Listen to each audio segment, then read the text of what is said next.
మీషోలో ఎంత మంచిగా అయితే బ్లౌజ్ పీస్ ఇస్తాడైతే అస్సలు అనుకోలేదు. యెస్ నిజమే చాలా బాగున్నాయి. ఇంకా వీడియోలోకి వెళ్ళే ముందు ఎవరైతే సబ్స్క్రైబ్ చేసుకోలేదో ప్లీజ్ సబ్స్క్రైబ్ చేసుకొని చూడండి. నాన్ సబ్స్క్రైబర్స్ ఎక్కువ చూస్తున్నారు వీడియో వచ్చేసి.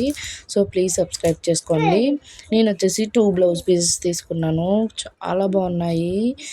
Pink pink colour and red colour వాటి మీద సిల్వర్ కలర్ వర్క్ అయితే ఇచ్చాడు. చాలా డీటెయిల్గా ఫినిషింగ్గా ఉంది వర్క్ వచ్చేసి.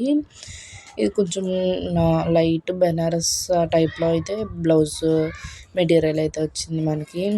హ్యాండ్స్కి అలాగే నెక్కి ఇంకా బ్యాక్ నెక్కి కూడా చాలా డీటెయిల్గా అయితే వర్క్ అయితే ఇచ్చాడు. చాలా మంచి ఫినిషింగ్ అయితే ఉంది. ఇది వచ్చేసి సెకండ్ కలర్ రెడ్ కలర్ అని చెప్పాను కదా. నాకైతే రిటర్న్ పెట్టడానికి అస్సలు మన చెప్పలేదు. అంత బాగున్నాయి బ్లౌజ్ అయితే. మనం ఎక్కువ పెట్టి మగ్గం వర్క్ చేసుకున్న ఇది అయితే మేరుగా అనుకుంటున్నాను. దీని లింక్ వచ్చేసి కమ్యూనిటీలో ఉంటుంది.